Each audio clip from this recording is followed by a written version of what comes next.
persiapan negara ini untuk memperlengkapi persenjataan mereka, termasuk Indonesia, bukan persiapan main-main. Kenapa demikian? Indonesia, Malaysia, Brunei Darussalam, Singapura, ya, Filipina, Thailand, Vietnam, dan Jepang, ya, termasuk kepada Taiwan. Ini semua sedang bersiap siaga menghadapi kepungahan. Sepertinya ke depan, bila tidak pandai-pandailah, sisa energinya yang masih tersisa di balik kehancuran yang habis-habisan ini akan dihabiskannya sehabis-habisnya dalam peperangan yang mereka gali sendiri. Bismillahirrahmanirrahim. Rindu surga.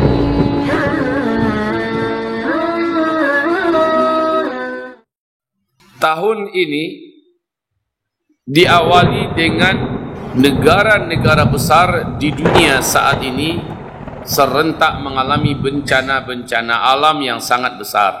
Setelah coronavirus dan sampai sekarang ada gelombang kedua, mengalami lebih dari setengah negaranya tenggelam, dan itu sudah lebih dari 2 bulan. Hujan yang tidak putus-putus dengan arus deras yang luar biasa, peternakan binasa, pertanian gagal, mobil-mobil hilang, jembatan-jembatan hancur, rumah-rumah dan usaha banyak yang berakhir. Tidak terkira kerugian yang dialami.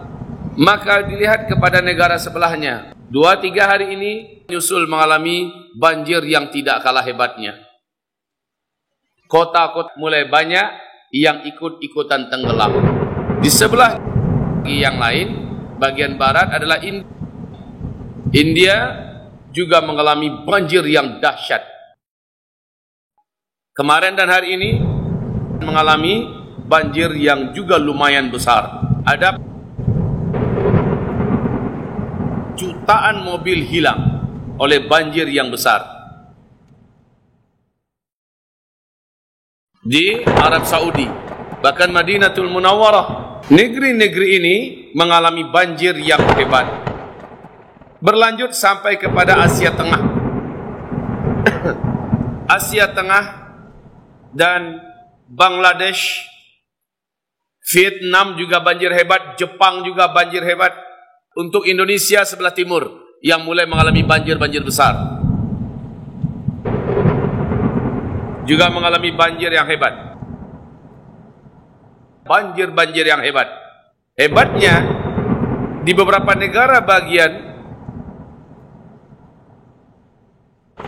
negara itu seperti api neraka jahanam yang melahap hutan-hutannya, dan sekarang sudah rumah penduduk yang dihabisinya.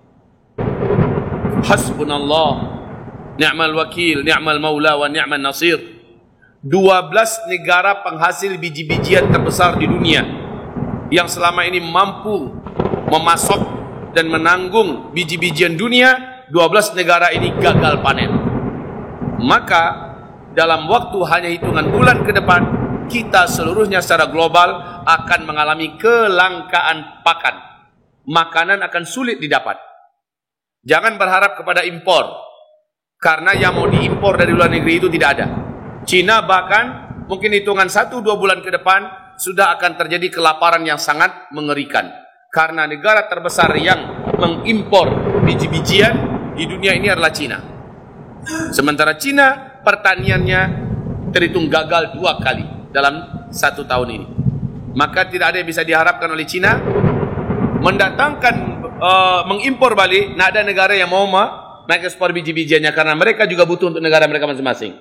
Apa yang kami gambarkan dulu akan terjadi kelaparan global.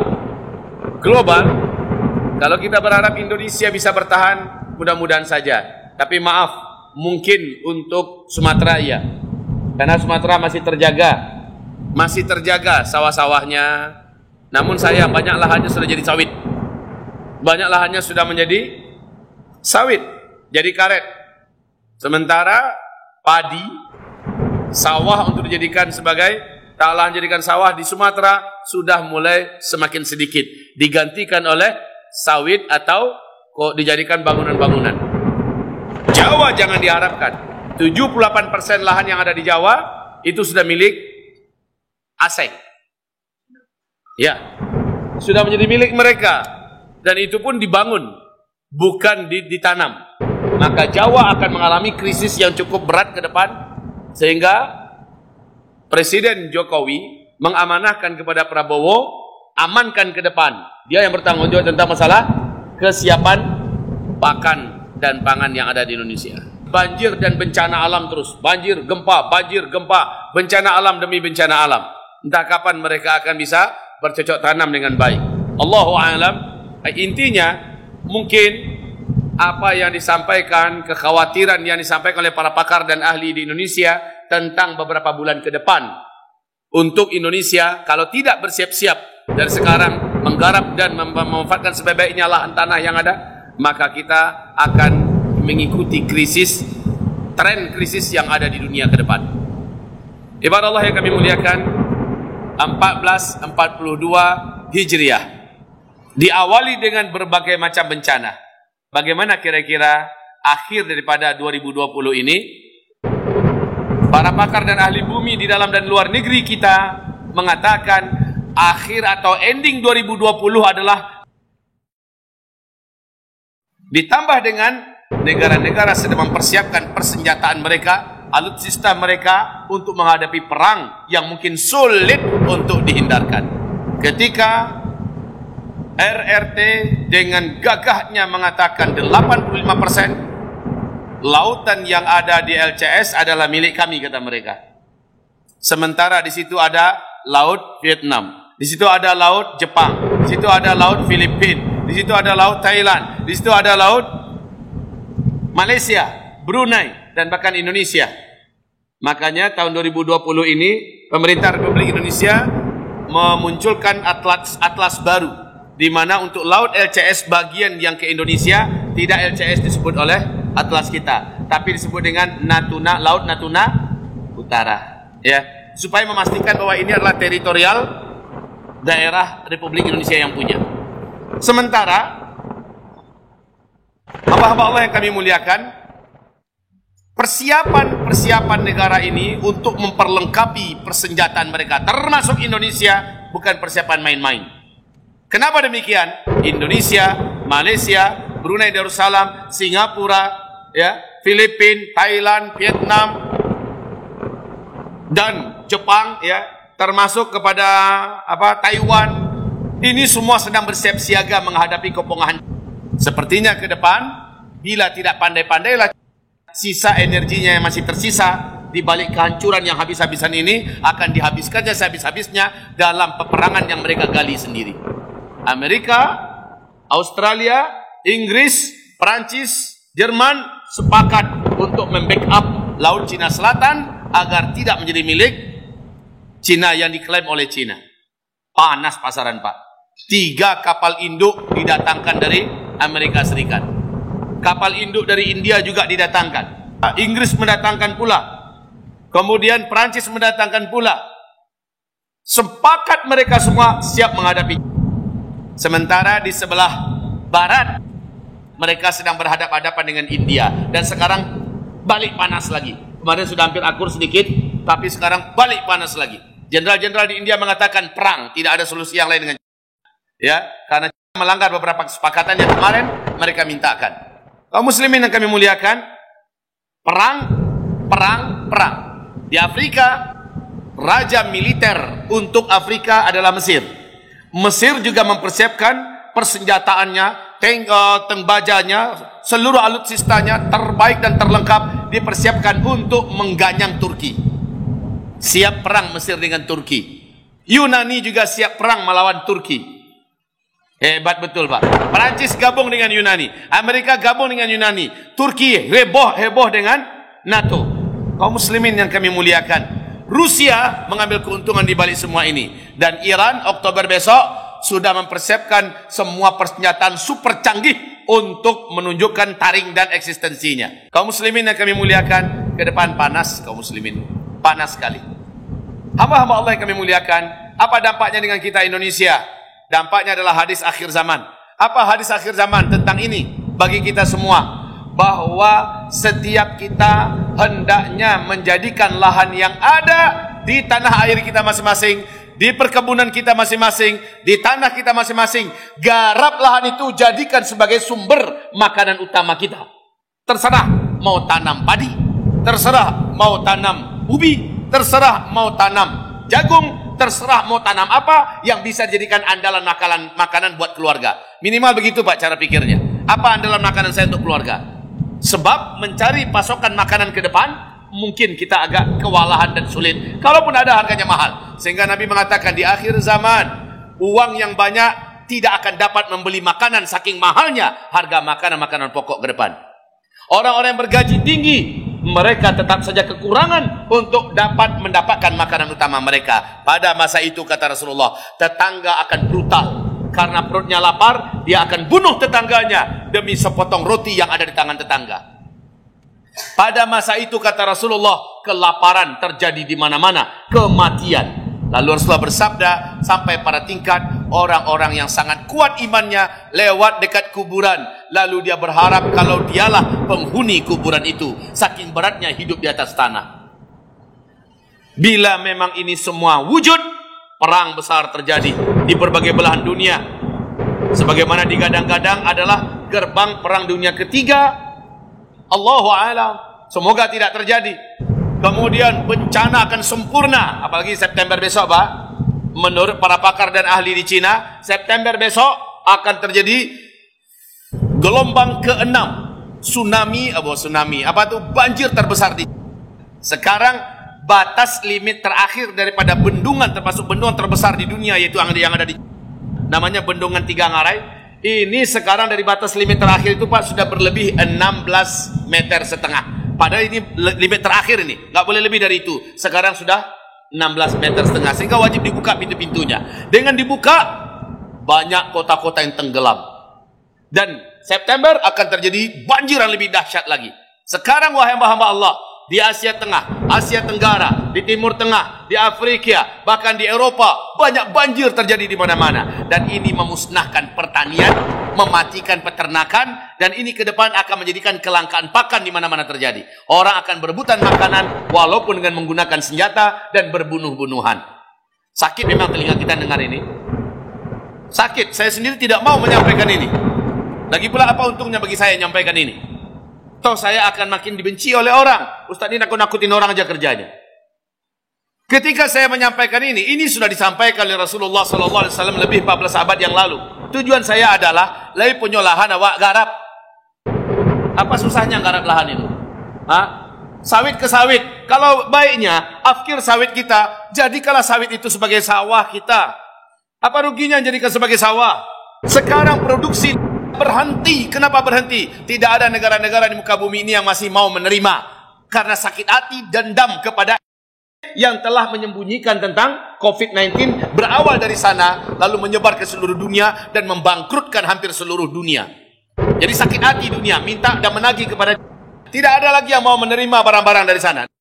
Mereka mencoba produksi kembali dengan mengklaim bahwa COVID sudah selesai, sudah mampu mengatasinya. Mereka paksa rakyatnya untuk beraktivitas kembali. Ternyata baru seminggu 2 minggu berjalan, tidak ada pesanan dari mana-mana Pak. Mau dikirim kemana? Akhirnya mereka tutup lagi. Ini adalah akhir daripada riwayat perjalanan ekonomi yang di bawah pimpinan. Kita hanya mampu berkata Allahu Akbar. Kenapa demikian?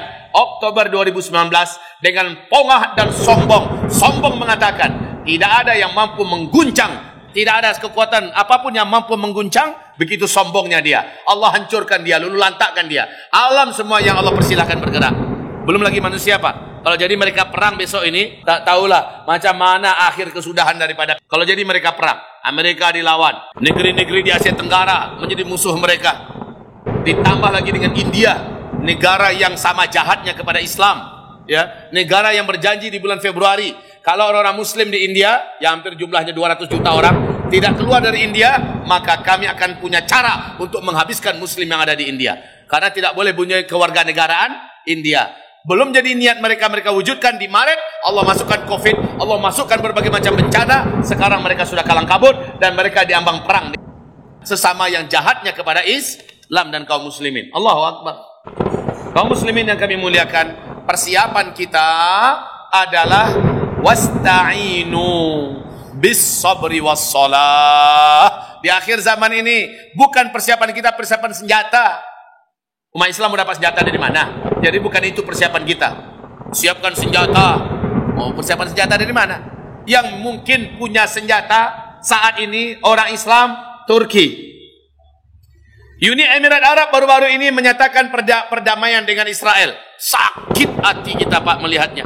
Sudan pun menyusul di bawah kepimpinan sekuler sekarang. Sudan menyatakan ikut bergabung dan berdamai dengan Israel.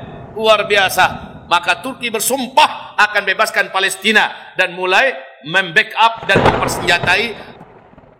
Ini yang menjadikan Israel, Menteri Pertahanan Israel berkata, yang paling kami takutkan sekarang bukan lagi Iran, tapi Turki. Maka sekarang mereka sepakat untuk ngeroyok Turki rame-rame. Kaum muslimin yang kami muliakan, Turki tidak tanggung-tanggung. Turki pun membeli pesawat tercanggih nomor 1 di dunia, yaitu S-400 dari Rusia. Amerika Serikat berang luar biasa. Kenapa Turki mengkhianati perjanjian antara Amerika dengan NATO? Dan Turki salah satu di antara anggota NATO. Turki pemilik militer terbaik di NATO. Dan sekarang Turki akan membeli pesawat F-35 dari Amerika Serikat. Pesawat siluman.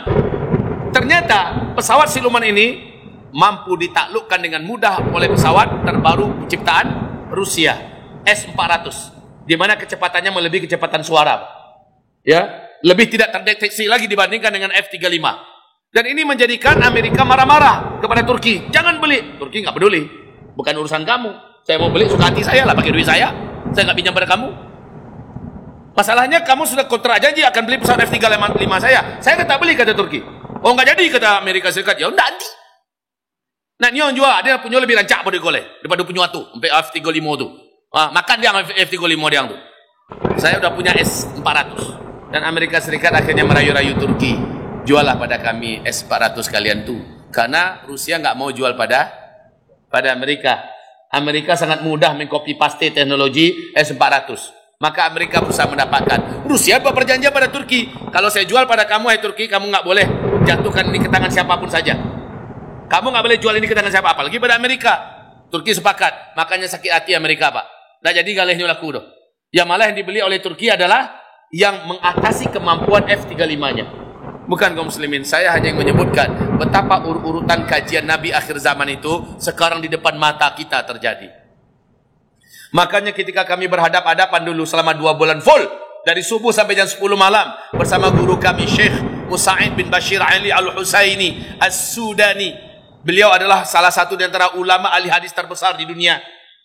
Ketika kami menamatkan kitab Fathul Bari, Syarah Sahih Imam Al-Bukhari bersama beliau di Jakarta, 2 bulan full tamat kitab, Pak. Sameja aku panjangnya kitab dari A sampai Z kami kaji. Dari subuh sampai jam 10 malam. Pak kata orang Minang kau barasuk iku apa? Untuk bisa duduk mengaji dengan beliau. Saat masuk kepada hadis al-fitan, hadis fitnah akhir zaman, kami melihat hadis ini banyaknya di zaman ini wujudnya. Maka kami nekat bertanya pada beliau, Syekh, al-waqai' allati tahduth fi zamanina hadha ka'annaha ibarah mimma tahaddatha bihi Nabi sallallahu alaihi wasallam fi ahadithil fitan.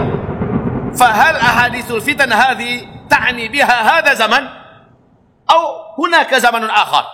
Artinya wahai Syekh, ada hadis fitnah yang kita pelajari sekarang ini, yang sedang kita bedah sekarang ini, kok banyak sekali kemiripannya dengan zaman kita. Wahai Syekh, apakah zaman kita yang dimaksud dalam hadis ini? Apakah kita yang akhir zaman dengan hadis fitnah ini, atau ada zaman lain nanti ke depan? Maka jawaban Syekh yang menguasai dengan sebaik-baiknya kitab Kutubut Tis'ah. Apa jawaban beliau? Laula zamanuna nahnu famata. Lebih kurang demikian. Kalau bukan ini zamannya, kalau bukan zaman kita ini, maka zaman mana lagi, kata beliau. Inilah dia zaman-zaman Nabi menyebutkan tentang hadis-hadis fitnah akhir zaman. Jadi kaum muslimin yang kami muliakan, Nabi menjawab, solusi kalian pada masa itu bukan siapkan senjata. Bukan.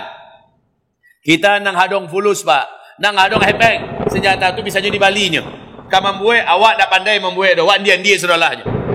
Ya, mambali nak talok, pitih nak do.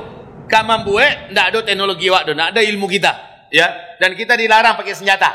Jangankan pakai senjata, pisau dapur aja kita bawa ke mana-mana ada teroris umat Islam. Bajanggu ya Pak, macam pisau dapur apa teroris. Sulit di zaman sekarang ini. Jadi kaum muslimin enggak bisa, jadi bukan senjata.